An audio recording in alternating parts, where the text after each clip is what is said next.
بسم اللہ الرحمن الرحیم۔ عزیز اہل وطن، السلام علیکم۔ میں اپنی پوری سیاسی زندگی میں آج پہلی بار ذاتی حوالے سے کچھ کہنے کے لیے آپ کی خدمت میں حاضر ہوا ہوں۔ مجھے ان گزارشات کی ضرورت اس لیے محسوس ہوئی کہ ایک بار پھر کچھ لوگ اپنے سیاسی مقاصد کے لیے مجھے اور میرے خاندان کو نشانہ بنا رہے ہیں۔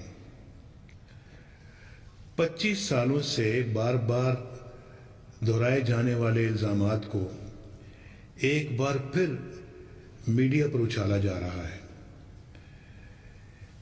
میں چند بنیادی حقائق آپ کے سامنے پیش کرنا چاہتا ہوں تاکہ آپ خود اندازہ لگا سکیں کہ ان الزامات کی حقیقت کیا ہے۔ قیام پاکستان سے کئی سال قبل میرے والد صاحب نے لاہور سے کاروبار کا آغاز کیا اور اتفاق فاؤنڈری کی بنیاد ڈالی۔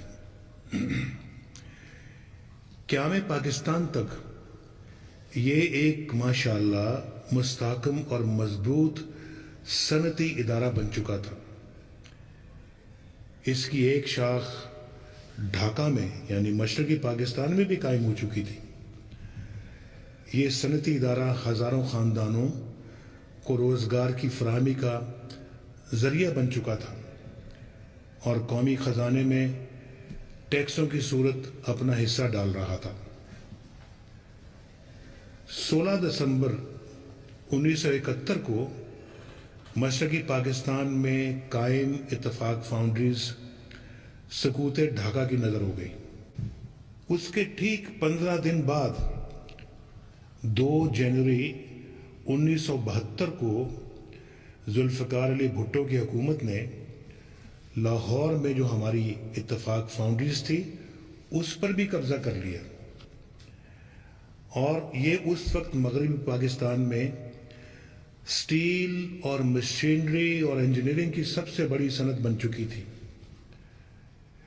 یوں 1936 سے ہمارے بزرگوں کی محنت، سرمایہ کاری اور جمع پونجی ایک لمحے میں ختم کر دی گئی۔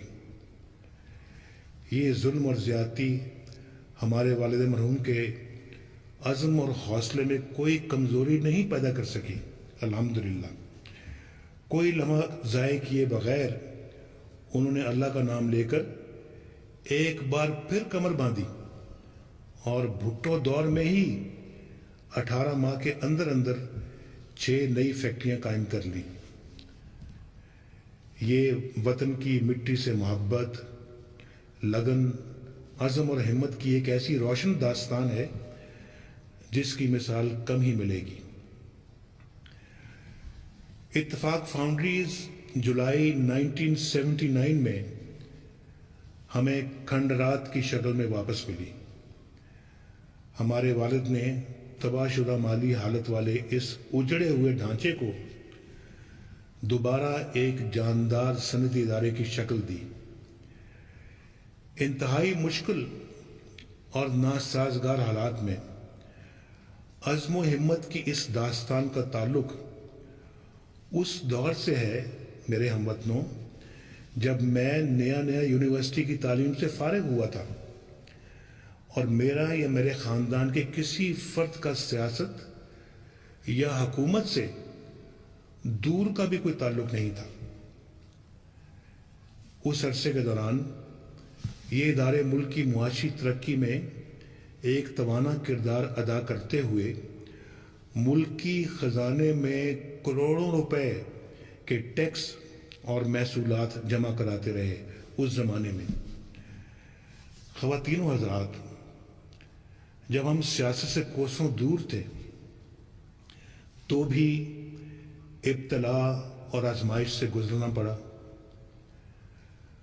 اور سیاست میں آنے کے بعد بھی ہم سیاسی اور ذاتی انتقام کا نشانہ بنتے رہے۔ آپ میں سے بہت سے خواتین و حضرات کو یاد ہوگا کہ 1989 میں ہماری فیکٹری کا خام مال لانے والے بحری جہاز جوناتھن، اس کا نام جوناتھن تھا، اس کو 1 سال تک سامان اتارنے کی اجازت نہیں دی گئی۔ اس اکیلے کام سے، جھٹکے سے ہمیں 50 کروڑ روپے کا نقصان برداشت کرنا پڑا۔ 1989 کی بات کر رہا ہوں، اس وقت کا 50 کروڑ آج کے شاید 50 ارب سے بھی زیادہ ہوگا۔ پیپلز پارٹی کے دوسرے دور میں بھی ہمارے کاروبار کی معاشی ناکہ بندی کی گئی اور مختلف ہتھ کنڈوں کے ذریعے اتفاق فاؤنڈریز کی چمنیاں ٹھنڈی کر دی گئیں۔ اور پھر 1999 کا دور آیا، جمہوری حکومت کا تختہ الٹنے کے بعد جو کچھ ہوا اس سے آپ سب اچھی طرح واقف ہیں۔ 14 ماہ تک ہمیں جیلوں میں ڈالے رکھا گیا، ہمارے کاروبار کو ایک بار پھر تباہ کر دیا گیا مکمل طور پہ، اور یہاں تک کہ ماڈل ٹاؤن میں ہمارا آبائی گھر بھی چھین لیا گیا، جہاں ہم، ہمارے والدین اور ہمارے بچے رہتے تھے۔ ہمیں ملک بدر کر دیا گیا، آپ کے سامنے، آپ کی آنکھوں کے سامنے یہ سب کچھ ہوا ہے۔ ساری حکومتی مشینری کو ہمارے کاروبار، بینک کھاتوں، صنعتی یونٹس اور دیگر معاملات کے بے رحمانہ احتساب پر لگا دیا گیا۔ یہ کہنا بے جانا ہوگا کہ سال ہا سال تک ہم اس یک طرفہ احتساب کی پل صراط پر چلتے رہے، لیکن اللہ کے فضل و کرم سے ہمارے قدم نہ ڈگمگائے کبھی بھی۔ الحمدللہ ہم قانون اور انصاف کے ہر معتبر فورم سے سرخرو ہو کر گزرے، کسی بھی عدالت میں ہمارے خلاف کوئی الزام ثابت نہ کیا جا سکا۔ جبری جلا وطنی کے ایام میں ہمارے والد محترم نے ایک بار پھر مکہ معظمہ کے قریب سٹیل کا ایک کارخانہ لگایا، اور یاد رکھیں کہ ہمیں وہاں ملک سے باہر 7 سال رہنا پڑا۔ یہ کارخانہ لگایا جس کے لیے سعودی بینکوں سے قرض حاصل کیا گیا، اور پھر چند برس بعد یہ فیکٹری تمام اثاثوں سمیت فروخت کر دی گئی، اور یہ وسائل میرے بیٹوں حسن نواز اور حسین نواز نے اپنے نئے کاروبار کے لیے استعمال کیے۔ میں یہاں یہ بھی بتا دوں کہ حسن نواز 1994 سے لندن میں مقیم ہے، جبکہ حسین نواز سن 2000 سے سعودی عرب میں رہائش پذیر ہے۔ دونوں ان ممالک کے قوانین اور قواعد و ضوابط کے مطابق اپنا کاروبار کرتے ہیں۔ عجیب منطق ہے میرے ہم وطنوں کہ ہمارے بچے ملک کے اندر رزق کمائیں تو بھی تنقید، اور اگر بیرون ملک محنت کر کے اپنا کاروبار قائم کریں اور اس کو چلائیں تو بھی الزامات کی زد میں رہتے ہیں۔ میں صرف اتنا کہوں گا کہ کرپشن یا ناجائز ذرائع سے دولت جمع کرنے والے نہ تو اپنے نام پہ کمپنیاں رکھتے ہیں اور نہ ہی اپنے اثاثے اپنے نام پر رکھتے ہیں۔ میرے عزیز اہل وطن، میں آپ کے علم میں لانا چاہتا ہوں کہ مختلف ادوار میں اتفاق فاؤنڈریز کی مکمل تباہی کے لیے بار بار کے حملوں کے باوجود میرے خاندان نے واجب الادا قرضوں کی ایک پائی ادا کی، جس کی مالیت تقریباً 5.25 ارب روپے بنتی ہے۔ ہمارے خاندان نے اصل زر یا مارک اپ کا 1 پیسہ بھی کبھی معاف نہیں کرایا۔ یہ کہنا غلط نہ ہوگا کہ ہم نے تو وہ قرض بھی اتارے ہیں جو ہم پر واجب بھی نہیں تھے. اور یہ اس سارے پس منظر کے باوجود کہ ہمیں جیلوں میں ڈالا گیا، ملک سے باہر بھیجا گیا، ایگزائل میں بھیجا گیا، اور ہمارے کاروبار کو بالکل سٹرینگولیٹ کر دیا گیا، روک دیا گیا، تالے لگا دیے گئے فیکٹریوں کو، اور گھر لے لیے گئے. اس کے باوجود الحمدللہ ایک پائی بھی کسی بینک سے ہمارا کوئی ڈیفالٹ نہیں ہے. مجھے امید ہے میرے ہم وطنوں کہ ہمارے کاروبار کا یہ سارا پس منظر اب آپ پر واضح ہو چکا ہوگا. میں نے اس سفر کے تمام اہم مراحل سے آپ کو آگاہ کر دیا ہے. صرف اتنا مزید کہوں گا کہ حکومت سے باہر یا حکومت کے اندر ہوتے ہوئے میں نے یا میرے خاندان کے کسی فرد نے قومی امانت میں رتی بھر خیانت نہیں کی الحمدللہ، اور کبھی اقتدار کو کاروبار سے منسلک نہیں کیا. خواتین و حضرات، میں بہت کچھ کہنا چاہتا تھا، لیکن انتہائی مختصر طور پر کچھ گزارشات پیش کی ہیں. میں نے وطن عزیز کو اندھیروں سے پاک کرنے اور تعمیر و ترقی کی نئی بلندیوں کی طرف لے جانے کا عہد کر رکھا ہے. میری تمام تر توجہ اس عہد پر مرکوز ہے.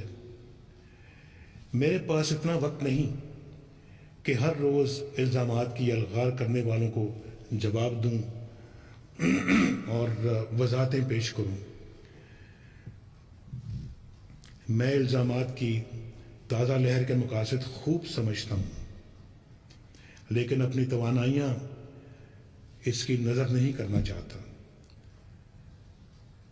میرے بعض رفقا کا مشورہ تھا کہ چونکہ میری ذات پر کوئی الزام نہیں ہے اور یہ کہ میرے دونوں بیٹے بالغ اور اپنے معاملات کے خود نگہبان ہیں، اس لیے مجھے اس معاملے سے الگ رہنا چاہیے. معاف کیجیے گا. بعض رفقا کا خیال تھا کہ میرے خطاب سے اس معاملے کو غیر ضروری اہمیت حاصل ہو جائے گی. کچھ رفقا کا کہنا تھا کہ میری ذات یا میرے خاندان کے کسی فرد پر کسی غیر قانونی یا ناجائز کام کا کوئی الزام نہیں لگا، اس لیے مجھے اس معاملے میں پڑھنے کی ضرورت نہیں. لیکن میرے عزیز اہل وطن، میں چاہتا ہوں کہ اصل حقائق پوری طرح قوم کے سامنے آ جائیں اور ہر پاکستانی الزامات کی اصل حقیقت سے آگاہ ہو جائے. عزیز اہل وطن، آج میں نے ایک اعلیٰ سطحی عدالتی کمیشن قائم کرنے کا فیصلہ کیا ہے. سپریم کورٹ کے ایک ریٹائرڈ جج اس کمیشن کے سربراہ ہوں گے. یہ کمیشن اپنی تحقیقات کے بعد فیصلہ دے گا کہ اصل حقیقت کیا ہے اور الزامات میں کتنا وزن ہے.